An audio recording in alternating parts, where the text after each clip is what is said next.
Hey, welcome to Film versus Movie, the podcast where we debate the cinema you hate. I'm your co-host, Belton DeLaine-Facey. And I'm Chris Shurr. And on this podcast, we watch the films that have been slandered, desecrated, hit by the tsunami, and subsequent iceberg of public opinion. And one of us tells you why it's actually not that bad.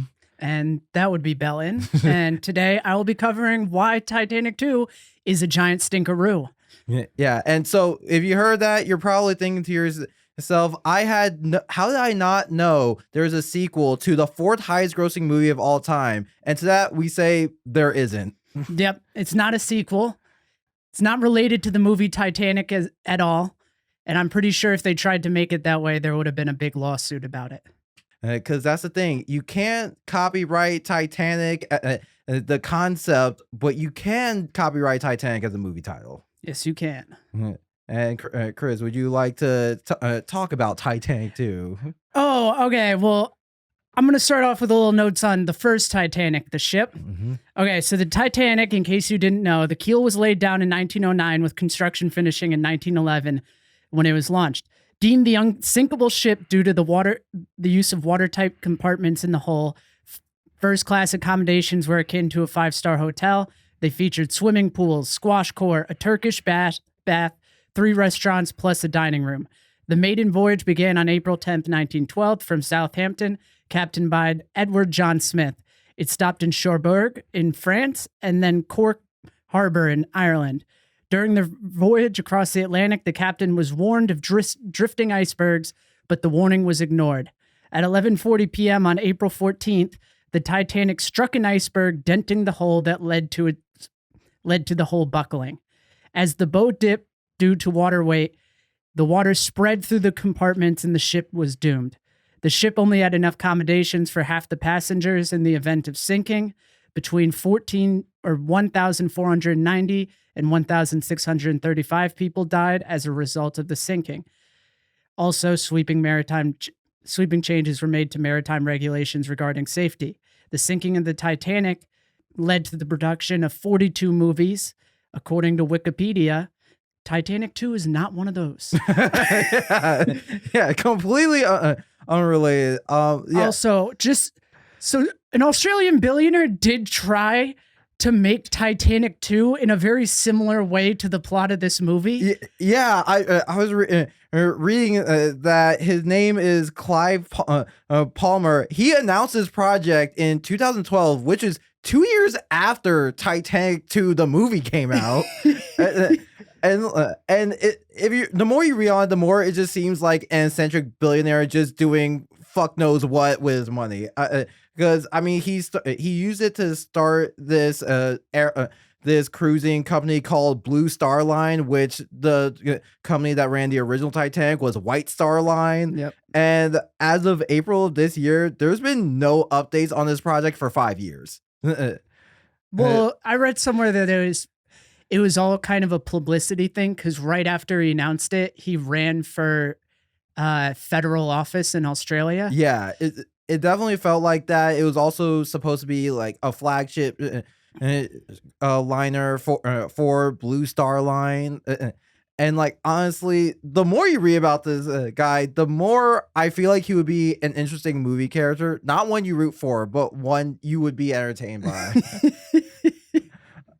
But yeah, so with Titanic 2, the movie, the brief synopsis, basically 100 years after Titanic, an eccentric billionaire makes a replica ship called the Titanic on its maiden voyage. There's a giant break in a glacier, which causes a tsunami, which sends an iceberg into the ship. So, okay, it doesn't just send... So it sends a lot of icebergs to the ship, but the issue is it wasn't just one tsunami. They had you with the one tsunami. You're like, man, that's a really creative way to make Titanic 2 get hit by an iceberg in a post-global warming world. Like, that's very, like, creative. Like, I wouldn't have... That's like a good kind of socially conscious sort of horror-ish movie kind of thing to do. Yeah, it plays into, like a modern notion of disaster movies where it's a lot of nature and caused by global warming. What doesn't make sense is to have that going on, and then you have one of the main characters going to rescue everyone, or really just his daughter. The captain of the Coast Guard just goes to rescue his daughter.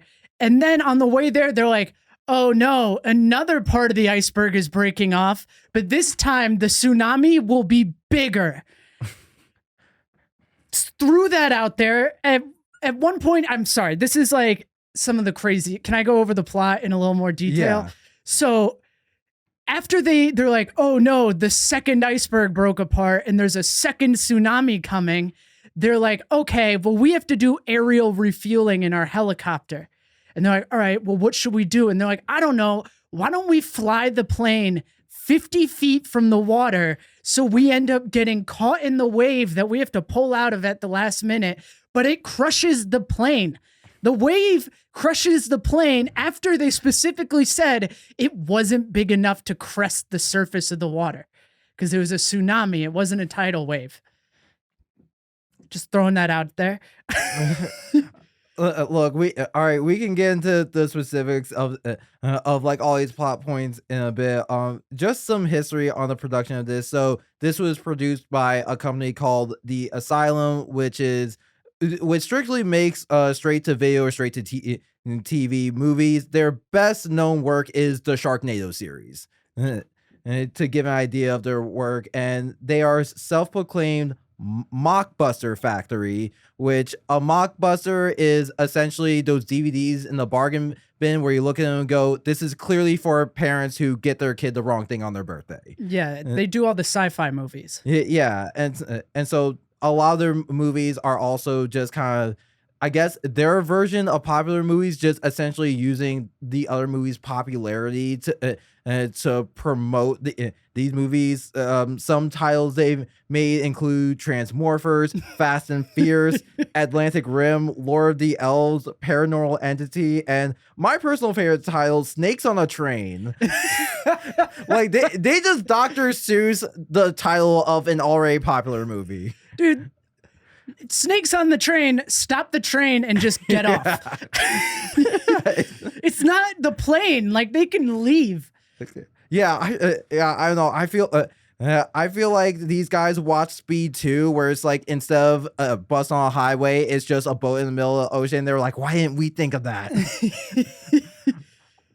Yeah, but with these movies, they turn them out just fast and cheap is their model. The average budget for their movies is $250,000. The highest budgets are in the Sharknado series, which are 1.8 million, but those are made specifically for Sci-Fi Channel.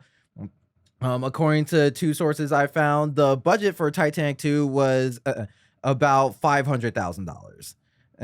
And to give an idea on like their timeline of making movies, on February 24, 2023, they announced the movie Attack of the Meth Gator, which is the release date of Cocaine Bear. And they announced it's coming out later this summer, and a couple of weeks after they announced it was happening, they announced production was finished. So like that's just how they work. They just churn these out really fast, and apparently they do make $5 million in annual revenue. So it's working for them. It's working for them. Also, Meth Gator, I think, is better than Cocaine Bear. That's like, you put him around a lake, Meth Gator's gonna get you. Like I'm just imagining. I think that could be a horror movie. Just like drug dealers going across the lake, their boat shuts down, all the meth falls in. You got a swarm of Meth Gators. Oh yeah, it's got to be it can't be one Meth Gator. But yeah. Yeah, and so with Titanic 2, it was written, directed by, and starring Steve Van Dyke, who is the grandson of, legendary actor Dick Van Dyke. Yep. And he's actually worked with the Asylum on a bunch of other productions. He's directed and written three other movies with them. He's just written a bunch of other movies with him. He usually works with his brother Carrie as a writing team, but for Titanic 2, he is the sole writer. And since they've worked with the Asylum, they've actually made quite a bit of a name for themselves as screenwriters in Hollywood. They wrote The Silence, which is a Netflix film starring Stanley Tucci. They worked on Into the Dark, which is a Hulu series from Blumhouse, and they did write the script that eventually became Don't Worry Darling, which it came out last year, directed by Olivia Wilde, starring Harry Styles and Florence Pugh. Yeah, it was a mess of a movie. Well, I was about to say they have the story credit, so it was rewritten by someone else. Oh, okay. Yeah, actually, so with Don't Worry Darling, the script, it did land on the blacklist, which is a huge industry list. There was a bidding war between 18 studios. So like, by all means, it does seem like they are fantastic screenwriters. What were they doing in this movie? Okay. Look, they did not have much credits before them, but if you give me $5,000 to write Paranormal Entity, I will do it. Yeah, I'd do that too. Yeah, and then just as a fun fact, the exteriors of the Titanic II is a ship called the RMS Queen Mary, which is a retired British ocean liner that's now used as a boat hotel in Long Beach, California. And it was actually used to portray the Titanic in 2 TV movies about it back in the 70s. Oh, really? Yeah, so I feel like that ship is the biggest star of this movie. I'm pretty sure that ship is haunted too. I think they do ghost tours of it. I might be making that up, but I'm 80% sure. I feel like any boat that's had one disaster, they're going to do ghost tours. Yeah, it's fair. All right. Well, now it's time for our opening statements. Chris, would you like to start or shall I? Sure. Okay. It's an asylum film, so it's expected to be bad. Just because something's expected to be bad doesn't mean it's not awful. Just because a pile of dog poop is expected to be bad doesn't mean that when you put it in your mouth, it doesn't taste like shit. And that's what Titanic 2 was. All right. My opening statement. What Asylum did with this film is commendable. They did not set out to win an Oscar, break the box office, or launch a franchise. They made what they usually offer, a film where we can revel in the ridiculousness. They handed their on-duty Nepo baby a film title, and what did he do? Play with our expectations and poke fun at the mere concept, which he knew we would do as we watch. Straight-to-DVD movies are a brand in film, and this one nailed it. No, it didn't. Okay, I just want to start, like, you could tell in the writing of this, like, they definitely did sort out to like make a joke about the whole idea of Titanic 2, as well as knowing that that in our modern times, looking at the facts of the original Titanic, it does seem ridiculous in hindsight that like no one ever thought to have like enough lifeboats for all the passengers before that, or like the fact the nearest ship, the guy on communications was asleep. Like these are things that do feel ridiculous in hindsight, and the movie repeatedly had jokes to make fun of that. That's true. That's true. I don't know. I just liked how the guy who designed it played, I just want to point out, by Shane Van Dyke, who cast himself as a multi-billionaire who walks around with 4 models on his arms, who also was the main love interest to the main character. Isn't that a little sad, Belton? Isn't that like he's like, yeah, no, this is me. This is how I am. There's something off about that for me. Oh, I mean, look, I cannot speak to what he's like as a person, but I will, say, like, knowing like the time crunch that all these movies have to be made under, it's like some movies can portray things through subtlety, like poetry. Some movies need to be as subtle as a giant billboard, and this was one of those movies. Yeah, I mean, yeah, yes. Is it realistic that he's just walking around all the time with like four supermodels? No, but it gets the point across. I don't think those were supermodels. Okay, can we just start on the opening scene? The Yeah. opening the movie opens on a guy surfing in the Arctic Ocean off of an iceberg, catching waves as pieces of the iceberg breaks off. And then one piece of iceberg breaks off and it's too big and he ends up drowning. He was like 50 miles from shore. And also, that was like so clearly shot in warm waters, and then they applied like a odd blue filter to it to make it seem icy. Yeah, yeah, but okay, with the special effects, especially again with the time crunch, everyone who goes into his movie watches it is expecting and it's like part of the reason why people watch things like Sharknado, because it just like scratches a specific itch in your brain, and with him going out, yeah, I didn't do too much research on what we call it, glacier surfing. That does seem like something someone would do. Yeah, but like generally there'd be other people there because like to get to glaciers you have to go pretty far offshore. I mean, he might have had like a helicopter above him, or just like a GPS tractor that lets people know where he is. Yeah, but like how do you had to paddle like 10 miles to get out there? Okay, this is a weird thing to get caught up on, I know. But also I wholly disagree with people are watching it for the bad special effects. I think people are watching it to make fun of it.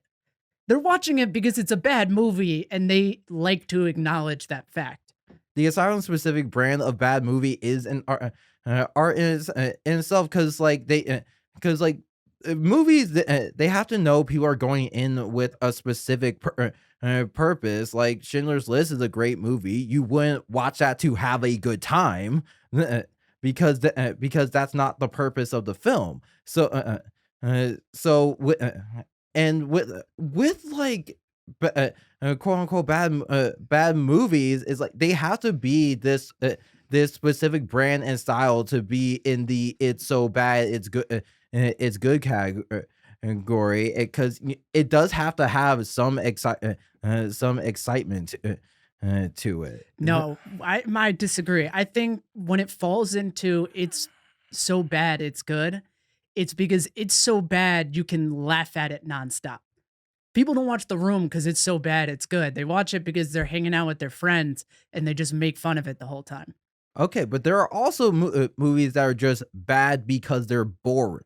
Yeah, that's fair. And so I think with the asylum, their whole thing is they have to like purposely make these movies that create this experience, and and like they're not gonna do it on with like state of the art special effects, because I'm sure at this point the guys that run the company, they have enough experience producing movies where if they want to make something that's very suitable for theaters, they could, but this is what they decide to do. And I would compare it to something like Cutthroat Kitchen, where if you're watching Cutthroat Kitchen, you know for a fact each one of those chefs could make an incredible meal if they were working under like the ideal conditions for cooking. But that's not the point of the show. The point of the show is you want to see them mess up and struggle,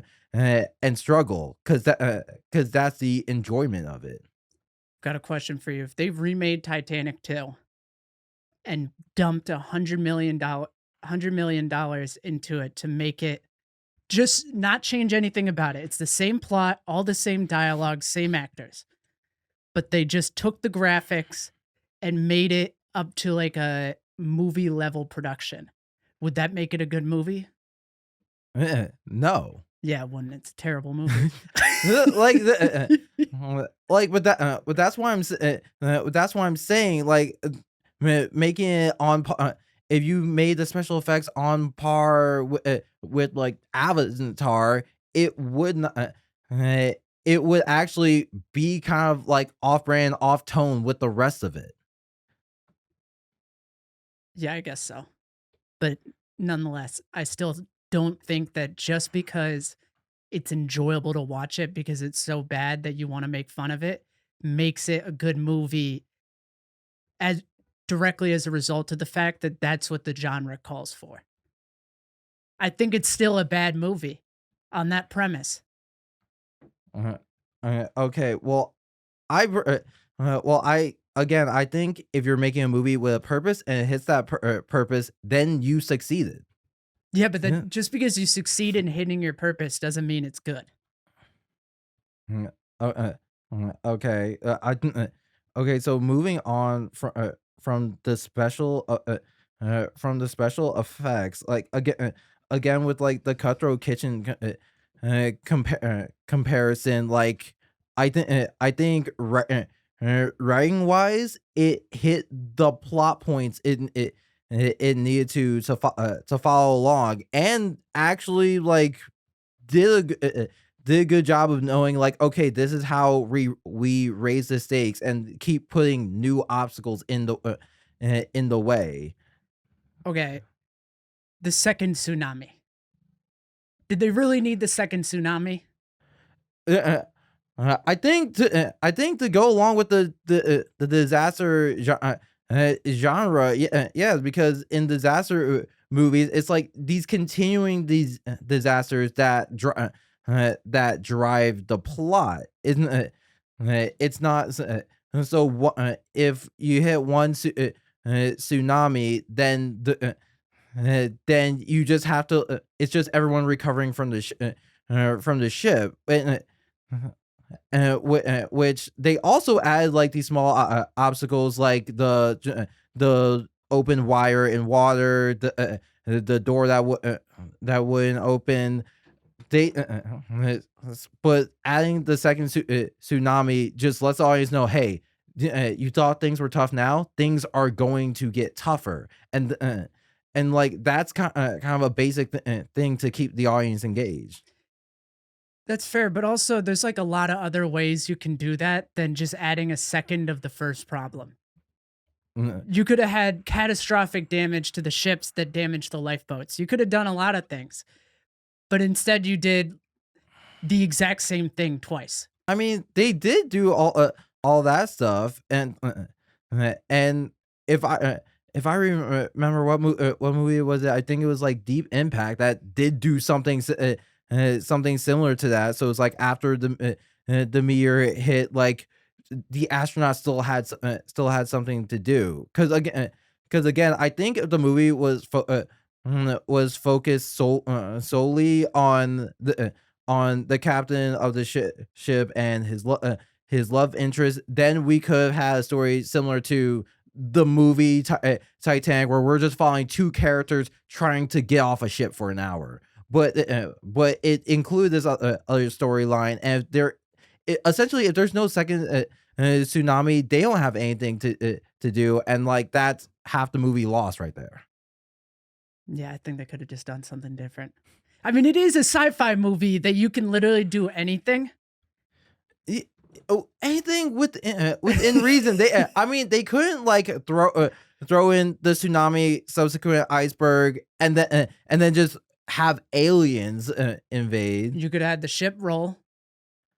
Instead of having the ship roll at the very end of the movie and having it be like a 3-minute plot point that they just swim out of it, you could add the ship roll and then you could have mixed in both the Titanic and another hit classic movie, Poseidon. I don't know if it was a hit, but nonetheless, it was a famous movie about a ship that rolls over and then they have to fight to get outside from the top, Uh, which is now the bottom, or the bottom, which is now the top. I mean, I think, I mean, within the time frame, because like they also had, because they were also establishing parts of the ship as they were getting out. So I think rolling over could runs the risk of disorienting the audience. Uh, because you still need like the basic layout for the ship, and the way they were doing it there is like, okay, a ship has these hallways and that door, and they already had a ticking time bomb of the water going up. And again, a movie like this, their goal is to keep the plot line simple. So throwing like extra obstacles could make things seem out of nowhere and combobulated. I'll give you that. It was very simple. Extremely simplified. Just do the same thing twice. Yeah, I mean, it also like if because they obviously threw in the small thing about global warming, so keeps it from being a throwaway. It's a movie with a cause. It has a deep social ethics to it. Yeah, that it shows the dangers of polar ice caps coming off. It's like Inconvenient Truth, Titanic 2 are pretty much the same movie. Yeah, I'm sure like Al Gore gave this movie his ringing endorsement when it came out. That would have actually been like truly one of my favorite things ever if in the credits it said climate consultant Al Gore. And you're just like, I mean, like he's all about the climate. So like I get it, it makes sense, but just feel like he should have better things to do. But then you're like, wait, what does Al Gore do anymore? Like he was the vice president, and then he did Inconvenient Truth, and then I think he did a second Inconvenient Truth. Yeah, maybe he's just making a third one, and he's like, as long as global warming isn't fixed, we just have to keep dealing with these inconvenient truths. One of which is no Titanic 2, 3, 4 will ever be safe from icebergs. Unless, we do nothing. And then all the icebergs are be gone.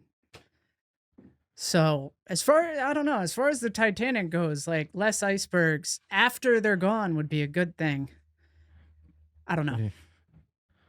Yeah, it's or like the flipping matches, like if we melt all the icebergs, we need so many Titanics. Okay, I want to bring up one thing which I loved is the captain, or not he's not the captain. What is he? He's like the designer of the ship, Shane Van Dyke's character. I wouldn't call him the designer. I feel like he shouldn't be the designer, but he is the billionaire that funded the ship. He is Elon Musk to SpaceX, like of this Titanic 2.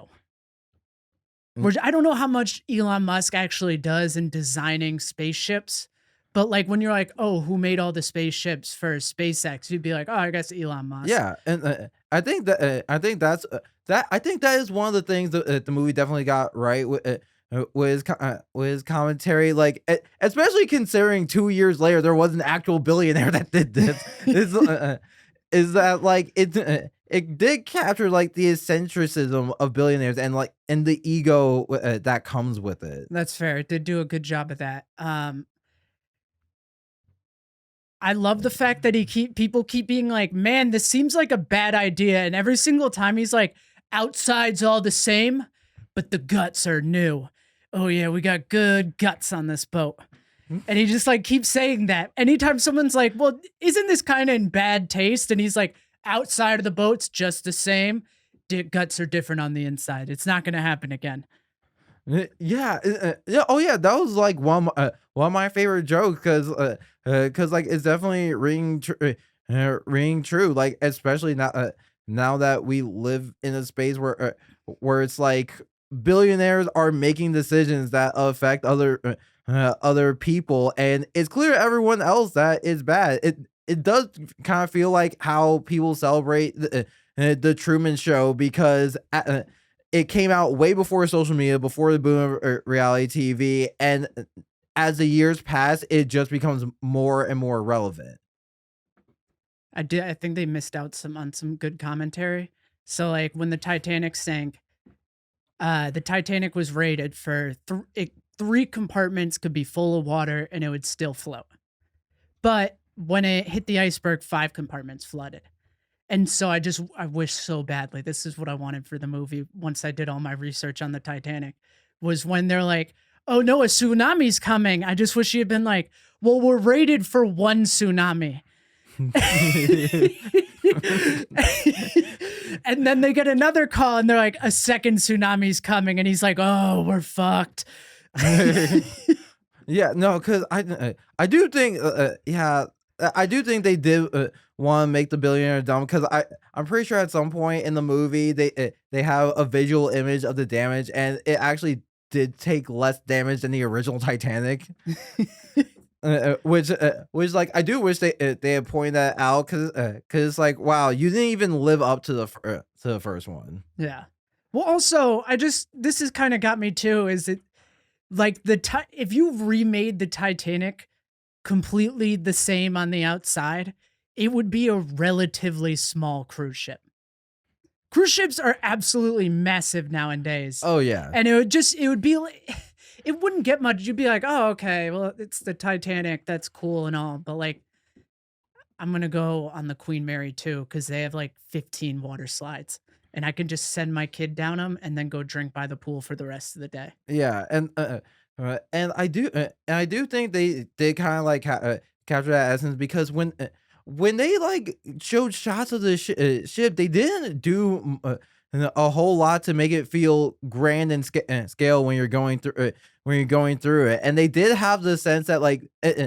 In the Titanic, the movie, before it hits the iceberg, everyone's walking around like this ship is unsinkable. This ship is unsinkable. There was none of that in this movie. Anytime the guy claims like, "Oh yeah, we fixed the problems," everyone's just like, "Are you sure?" Honestly, I kind of wish the Coast Guard had been like, "Well, we're not going to send anyone out for that ship." Because I mean, they all willingly boarded the Titanic too, and we just like aren't going to spend money on that. That's like on them. Yeah, it's like how if you go to certain countries, you gotta sign a paper from the government. It's like, look, you know what you're getting into. Like if you end up on the news, we are not going after you. Then it would have made sense why the guy's going to like just save his daughter. I actually really like that part of the movie where he calls and he's talking to his daughter and he's like, yeah, don't get on the lifeboats. And she's like, I'm not on it, but they're all loaded. And he's like, good, don't get on it. And then he just hangs up. He doesn't say like, tell everyone to get off. He's just like, you know what, just don't get on. And I'm not going to bother in any way trying to get that to the rest of the passengers.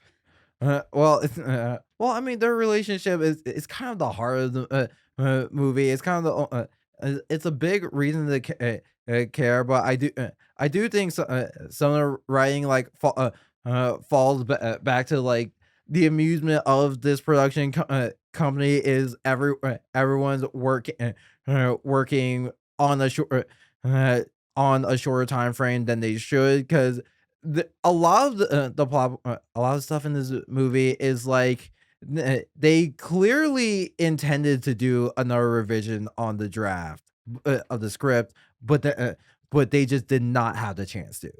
And You think so? yeah, I think that's definitely part because there are also there were some things where it's like this feels like a loose end of the plot, like like that random dude that just assaulted him. That was such a weird part. Who was calmed down just by saying, you have other things to worry about. And he was like, yeah, I totally do have other things to worry about. That was the part that felt like it was part of a bigger moment, but it got cut. And you know, Van Dyke was clear. Like, all right, we need to do another version of the draft, and the producers went like, we don't do that here. And here's how I imagine the writing of the script goes. Shane Van Dyke sits down, he butt chugs a cold coffee enema, then he sits down, and for 3 hours he writes the Titanic II. And when he gets to the last line, he goes, Titanic II, that's the movie. Yeah, because I mean, this is something where it's like he clearly was just given a title and nothing else. Like, are you saying? I feel like he came up with the idea of Titanic II. I really don't, because I think we have to keep in mind this came out around the same time as Avatar, so like so people were talking about Titanic, because there was a thing of like, is Avatar gonna pass Titanic as highest grossing movie ever? And so the studio, uh, and sticking by their business model, was like, we need something where we can capitalize off of Titanic's popularity, and so they just sent him out as like, we need is like, make Titanic 2, and just sent him on his way. Yeah, that actually makes kind of sense. Um, I don't know. I like it in my head more when I just imagined him being like Titanic 2 in the pitch room and then just left. That was the pitch. He's like Titanic 2 100 years later. He did the Donald Trump little like he held his pointer finger onto his thumb and moved them away from each other. He's like Titanic 2 100 years later. Unsinkable. It's more unsinkable. It's unsinkable. And then like walked out of the pitch room and they're like, yeah, this is sci-fi. We don't really. You seem nice.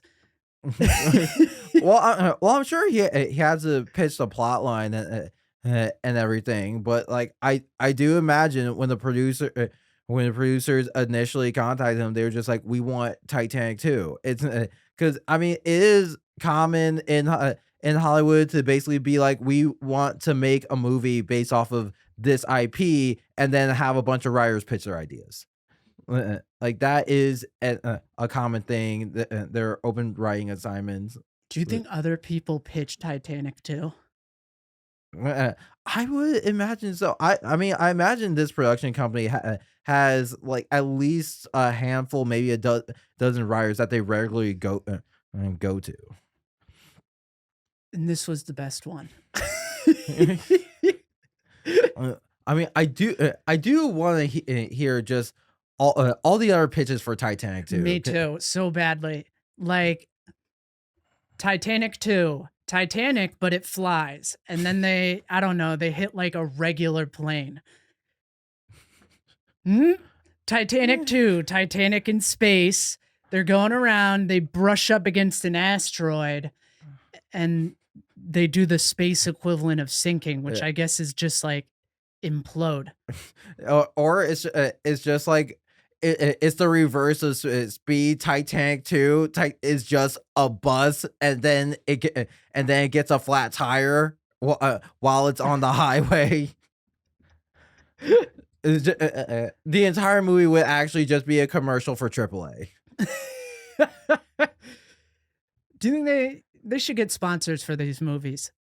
I'm surprised they don't. Yeah, like it get more money out of it. If you're like already just doing a cash grab, there's got to be like some, I don't know, like male enhancement pills you buy at gas stations that could advertise in this movie, or like cheap condoms that you get at like a college health center. Or like that part where they use a credit card to patch up a wound instead. Oh my god, I forgot about that. No, imagine if the nurse just went, quick, hand me that Chase Unlimited Freedom card. That's okay. That was just like, it was so unnecessary. She was an actual nurse, and they're in a building. They're in a room full of medical supplies. Yeah, and it's like, clearly that was made to just be ridiculous and fun. Because like, no logical person would think a nurse in a nursing room would try to stitch up a wound with a credit card. Yeah, but like, if they really wanted to like go for the ridiculousness, they should have gone to a door they can't open, and they're like, hang on, give me your bandage. And she just hands her the credit card back, and then she jimmies the lock with it. They had the scene where they're also trying to jimmy open a door, which honestly might be my favorite movie in the entire scene. She gets cut in half by the door trying to squeeze through, and then her body jimmies it open where they just get through without any issue. Yeah, I mean, again, that was something where it's like, whereas like, I feel like if they had the proper time, that scene would have been better, because that was something where it's like, clearly they didn't have time to rewrite to accommodate the production design of wherever they were shooting, and it was like, oh, they have to just work with what they got, and they just weren't able to cheat as much because I mean, I filmed a sketch where it's like I had to cheat like that and just hope no one noticed. It, I don't know. I think they just wanted like a kind of gross death, oh yeah, definitely. and they just like didn't care at all if it made sense at all. Cause then they had to keep the plot moving. So they're like, all right, we got the axe on the door. Then we get one girl, we get the main character through. She's all good. And then we get the second female lead, but she just can't get through the same exact door. She's doing like, have you ever seen on Instagram where like it's one of those like terrible Instagram videos where they're trying to squeeze through a crack and the girl's like, she's kind of she's standing in the way to stick your butt out and then she can't get through. But if she stood up straight, she'd get right through. It was like that, collapses in on her. And then apparently the width that she could not get through is now wide enough for a much bigger guy. Yeah, I imagine there's a version of the script where it's like it closes on her and that door shutting creates another obstacle they then have to solve, but it just would have taken up more time than they had Yeah.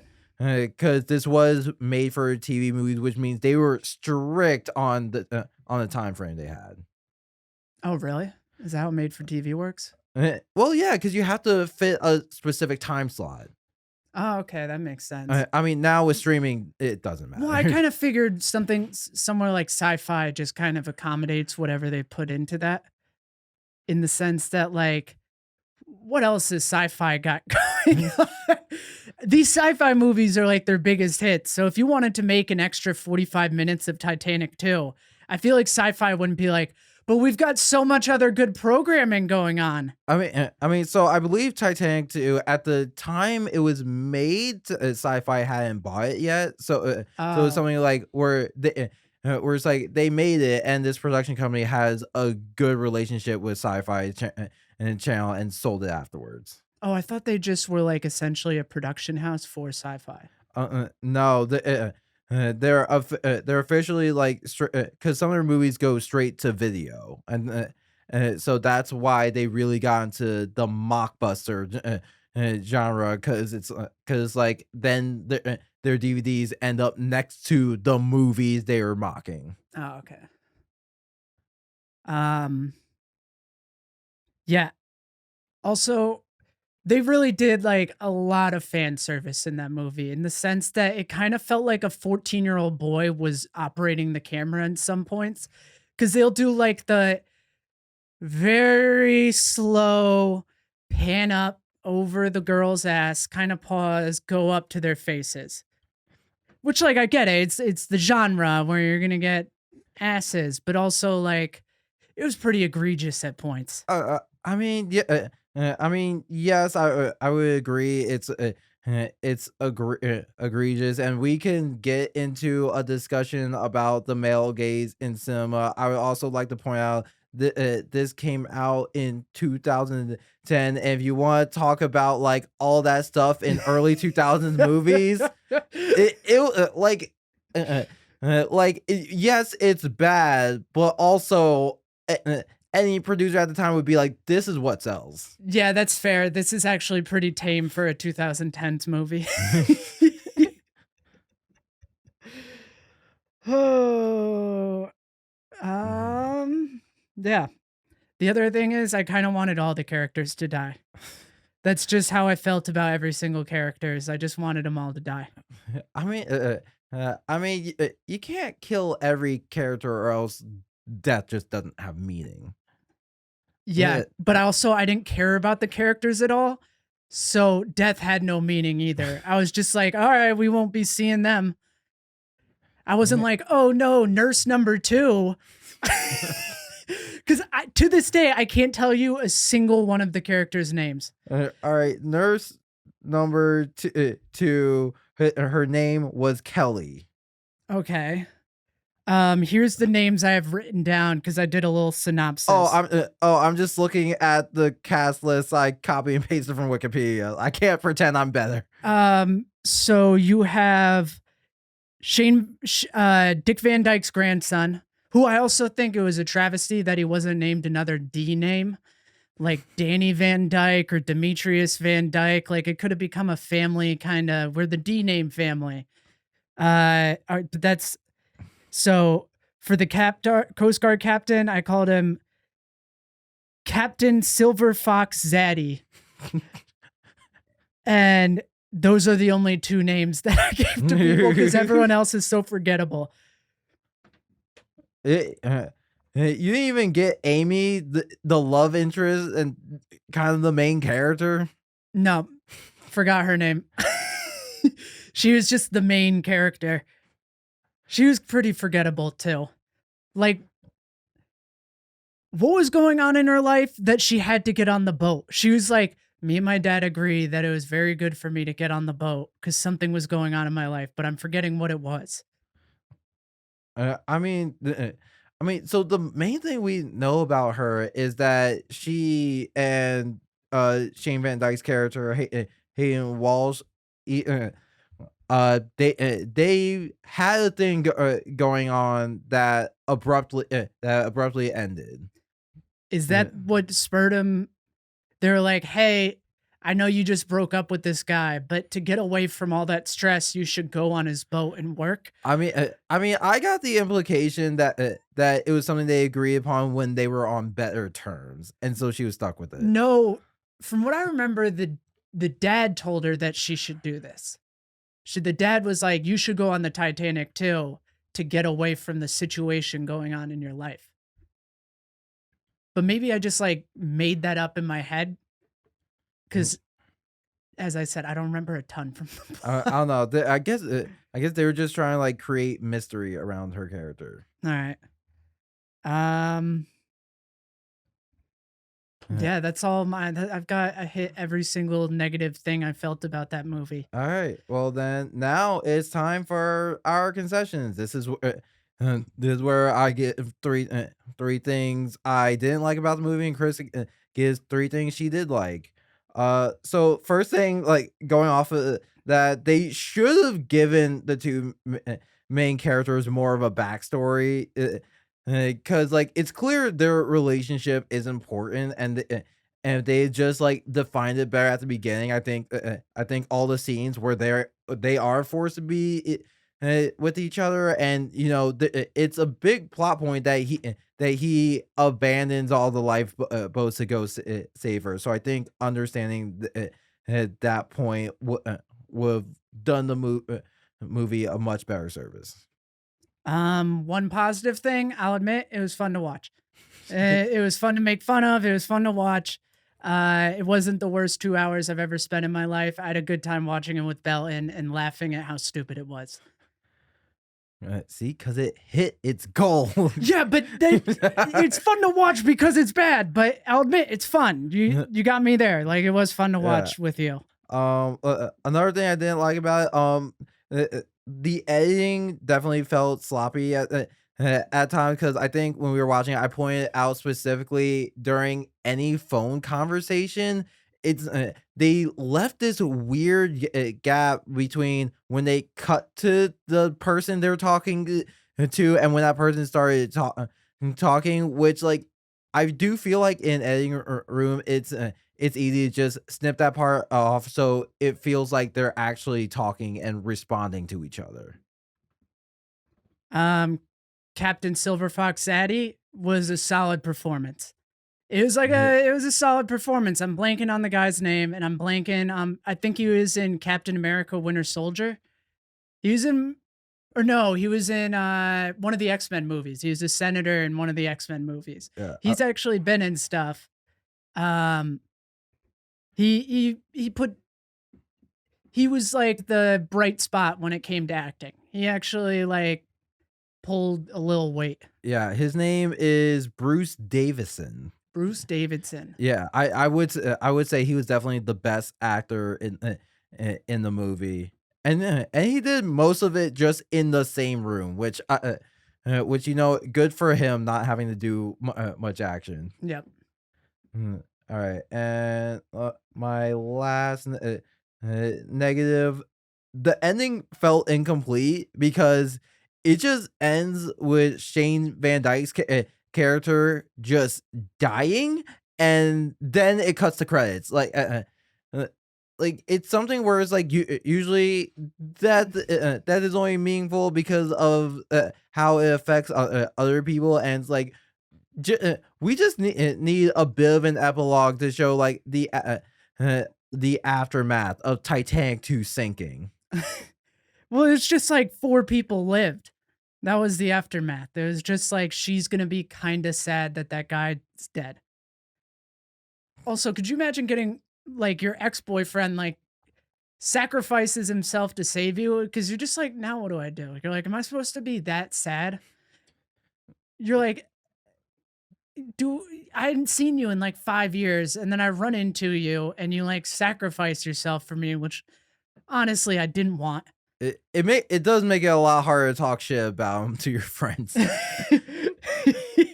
Uh, no, cause like before that she was saying stuff like, oh, he's emotionally unavailable, he's selfish, he just leaves his garbage all the way around the house, and then after that, your friends are like, oh, aren't you so glad you don't have to pick up garbage anymore? She's like, sure, whatever. Like you.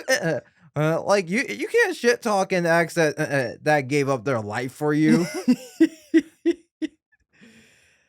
Then last point I have is think there's two very good scenes in it. One, the credit card scene. That's like the funniest shit I've ever seen in my life. Just to recount this scene, they're about to get on the lifeboats when all of a sudden the main character lady was like, "What about Becca?" And the guy's like, "Who?" And she's like, "Becca, the other nurse." And he's like, "Leave her." And she's like, "No, Becca is like my closest friend in the world. We knew each other before." And he's like, "Okay, well, I'll go help you save Becca." And so they get down to the nursing room and there's shit all over. And she's like, under like, Yeah, it's like a cabinet fell on her or but something. she's barely under it. And then she's got like a little bit of blood and she's like, "I'm gonna die." And she's like, "Oh no, honey, I'm gonna save you." So they pull her out and they're like, "What should we use to close the cut?" And they're like, "Bandages." And she's like, "Quick, I've got a credit card." She doesn't say, "Quick, look for bandages." She's just like, "I've got tape and a credit card," and just tapes a credit card to an open wound. And she's like, "Let's go." And then later in that scene, I think it's like the next scene, they climb up the elevator, all 3 of them, which somehow they switch order on. Yeah, There's like a very direct order of this ladder, and then they all come up at different times at the ladder. Which I'm not even gonna get into like how did they switch on that ladder? Why did they switch on that ladder? I'm sure if you asked Shane Van Dyke, he'd be like, actually, my character was a former acrobat who was in the Marines. It was, they switched on the ladder just because they're like, well, obviously a man needs to help him up for the scene. Like they need to have a man who's like receiving them at the top of the ladder. So Yeah. they can't go up in the order they got on. Yeah, and then it's like someone had to open the elevator doors, and they were like, near one of these small women are opening those doors. And also, so the scene where the woman gets cut in half. I'm a big fan anytime someone gets cut in half on screen. And it was like a good cut. And I don't know if she was like fully cut in half, but she was crushed enough at the middle where I think you could call it being cut in half. Yeah, it's like a lower version of Final Destination death. Yeah. I think they could add it in there. Like, it would be great if when you get cut in half, just like fall on your back. So now it's big enough for me to get through. Like they should have just like they should have just let her die on purpose so they could, I don't know. I just wanted them to be like kind of dickish in this movie. This Titanic II, they should have treated each other like garbage. But that scene does rock. I remember laughing really hard at it. Oh yeah, because that seems like they also just like amp up the tension so much in that scene. Uh, They amp up the tension for you to feel nothing about this character dying. They're like, oh no, female lead too? You're dead. Oh god, oh Well, no. yeah, and it's like he just steps through the door, kind of with an attitude. Is like, all right, I guess this is open now. Just like steps over her body, like Iverson in the finals. And he's like, we gotta go. We've got a very scraggly, like, wire leading to a puddle of water we have to go through. There was something weird about that scene too that I'm blanking on. Like he climbs over and then she's like, "Oh no, I'm like stuck." And then he climbs up and just like puts his hand on her. Oh yeah, he grabs her hand, puts it back on the bar, and then she just climbs like it was nothing. Yeah, yeah. Again, that's one of those things where I feel like because of the short time frame they have to make these movies, they wrote something in the script, got to set, realized it wouldn't work, and didn't have enough time to make a proper solution. Yeah, okay, that's probably what happened. That's like a very rational explanation for the entire movie. Where like you could be like, why did it get made? And they're like, I don't know, we needed something made, but we didn't have a lot of money or a lot of time. And so we just settled on Titanic 2 because that kind of made sense and sounded a little bit interesting. And you're like, why does the production look like that? And you're like, okay, well, we had an idea, but you could just keep doing that to sort of explain away the entire movie. Which honestly, I just feel like all directors should do when they're asked why was their movie bad. And you're like, well, like, we didn't have a ton of movie or a lot of time, so we would have made the movie better, but we didn't have the time or money to do it. Yeah, I mean, making a movie is hard. I'm pretty sure like every movie has an explanation like that. Yeah. All right. Well, now it's time for our closing arguments. And I will say everyone has their favorite restaurant. The food's delicious and you go there when you can. But sometimes you just want McDonald's. It's cheap, quick, and enough of a meal. When you eat McDonald's, you don't complain it's McDonald's. You enjoy it for what it is and let it scratch that specific itch only McDonald's can. This film was just McDonald's of cinema. Cheap, quick, and mass produced. In doing so, they catered to a very specific audience and did so successfully. Yeah, my closing statement is just because a genre is designed to be bad does not mean that when something is good within that genre, it's a good movie. I think you still have to judge it on the basis of other movies, which this movie was bad. If you went and saw it by yourself, you wouldn't be able to laugh at it with anyone else. And you'd just be like, wow, this movie like really sucks. You wouldn't be laughing. You'd just be like, oh God, this is a bad movie. I'm going to turn on something else. And I'm going to go back to my opening statement. Just because you know a piece of dog shit is going to taste like shit doesn't mean that it's good when it hits your tongue. It just tastes like shit all the way through. And this movie was a giant piece of dog shit. Yeah, I think in the wide world, there is someone who enjoys eating dog shit. Yeah, but I don't think you should take their opinion into that's like a psychologically disturbed person. That's like you put them in a mental asylum. That's like what you do with people who eat dog shit. Okay, to be fair, neither one of us are qualified to make that statement. Yeah, that's fair. All right, this has been Film versus Movie. I'm Belton DeLaine-Facey. I'm Chris Shurr, and we'll catch you next episode.